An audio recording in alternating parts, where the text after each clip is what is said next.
Louange à toi, Seigneur Jésus. Alléluia, Alléluia, Alléluia, Alléluia.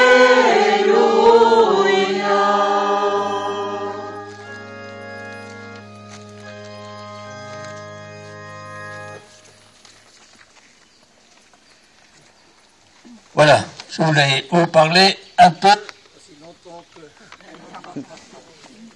Il est trop près, c'est sûr. Il est un micro trop près.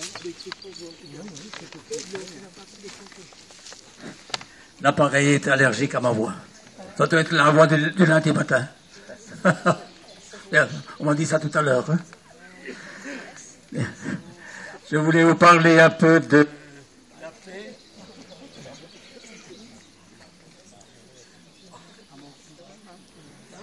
En lien avec la démarche de notre pape François.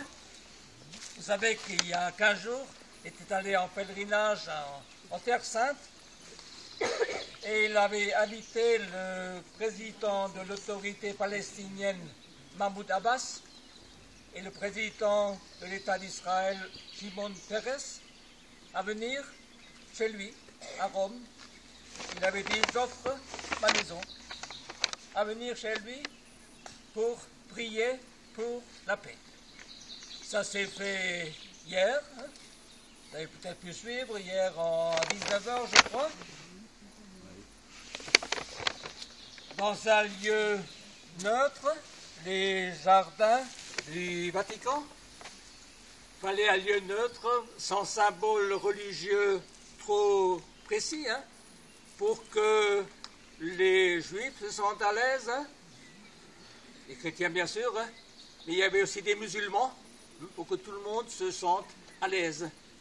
Donc les jardins du Vatican, hein, avec donc Mahmoud Abbas, Shimon Peres, le patriarche œcuménique de Constantinople, Bartholoméus, et les responsables musulmans. Voilà. Et la célébration s'est déroulée en 3 temps. Chaque groupe religieux est intervenu en prenant l'ordre chronologique. Les Juifs sont les premiers croyants, ensuite les chrétiens et après les musulmans. Les 3 familles monothéistes, celles qui croient en un seul Dieu. Donc chaque groupe est intervenu avec des lectures de la Bible ou du Coran pour les musulmans, avec des prières, je ne sais plus s'il y avait eu des chants. En tout cas, la célébration s'est faite. Un geste symbolique, cette invitation à prier à Rome, non pas ensemble, mais être ensemble pour prier, chacun à sa manière, chacun avec sa foi.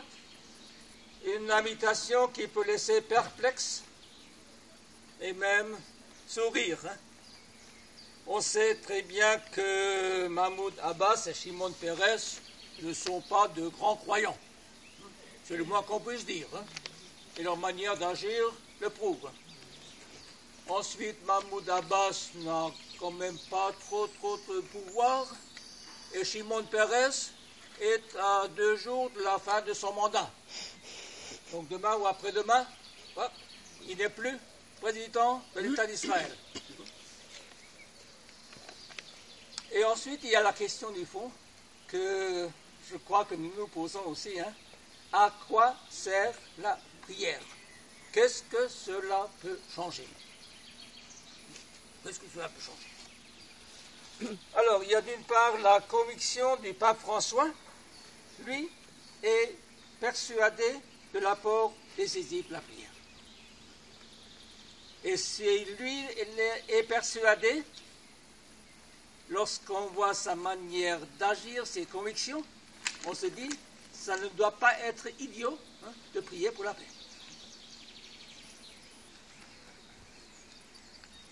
Et Et à Rome, un cardinal a ajouté ceci: nous espérons que là où actuellement les forces humaines ont échoué, le Seigneur donne à tous la sagesse et la force pour construire une véritable paix. Donc les forces humaines ont échoué en Palestine depuis des années. Hein. Alors cela vaut déjà la peine d'essayer autre chose. Hein. J'allais dire pourquoi pas. Hein. Et dans notre foi, essayer la prière. Et le pape, le 28 mai dernier, mercredi de la semaine avant, avait dit lors de son audience à Rome, avait insisté: s'il vous plaît, je vous demande de ne pas nous laisser seuls, à quelques-uns, là au Vatican. Priez, priez beaucoup. Je compte sur vos prières. Priez fort en cette période. Parole du pape François. Donc c'est un acte de foi en la force de la prière. Et le pape François avait invité ces personnalités-là en pèlerin. Et être pèlerin, et ça c'est aussi le cas pour nous, hein, être pèlerin, c'est accepter de marcher en confiance sans savoir à l'avance où cela va nous mener, à la manière d'Abraham. Abraham, le père des croyants, Dieu qui lui a dit un jour: quitte ton pays, quitte ta parenté, va dans le pays que je t'indiquerai. Hein. Vous voyez comme c'est précis. Hein. Et Abraham a suivi cet appel. Pour nous, pèlerins, c'est aussi marcher en confiance sans savoir à l'avance où cela nous mènera. Parce que, à l'arrière-fond,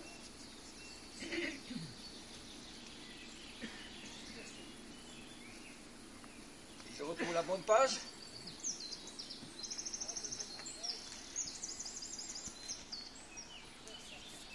Voilà. À l'arrière-fond, il y a l'Esprit Saint. C'était la lecture d'aujourd'hui. Hein. L'Esprit Saint vient au secours de notre faiblesse, car nous ne savons pas prier comme il faut. L'Esprit lui-même intervient pour nous par des cris inexprimables. Et Dieu, qui voit le fond des cœurs, connaît les intentions de l'Esprit. Il sait qu'en intervenant pour les fidèles, l'Esprit veut ce que Dieu veut. Donc notre foi en la présence de l'Esprit Saint, nous sommes à la Pentecôte, lundi de Pentecôte, Jésus en partant nous a laissé son Esprit. Et nous croyons que cet Esprit est à l'œuvre dans le monde, dans les personnes, quelle que soit leur foi, et même dans notre monde entier. Alors, dans cette foi à l'Esprit Saint aujourd'hui, n'hésitons pas ce matin à prier pour la paix, en particulier la paix en Palestine.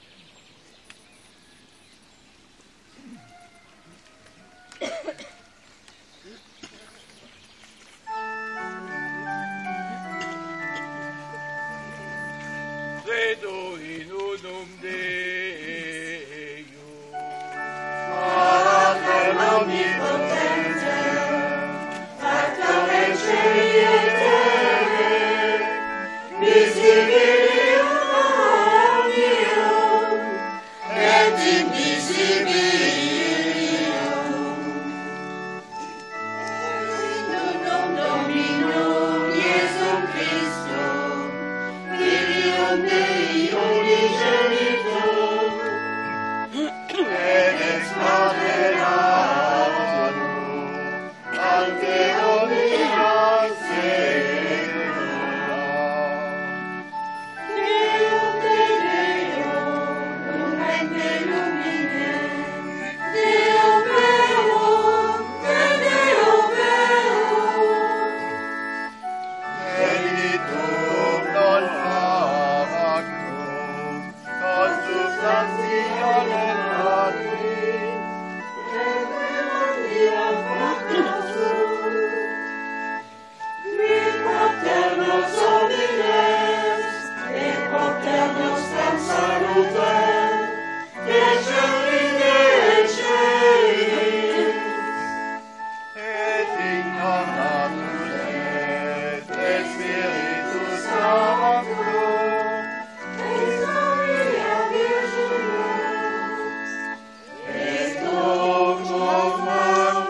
sous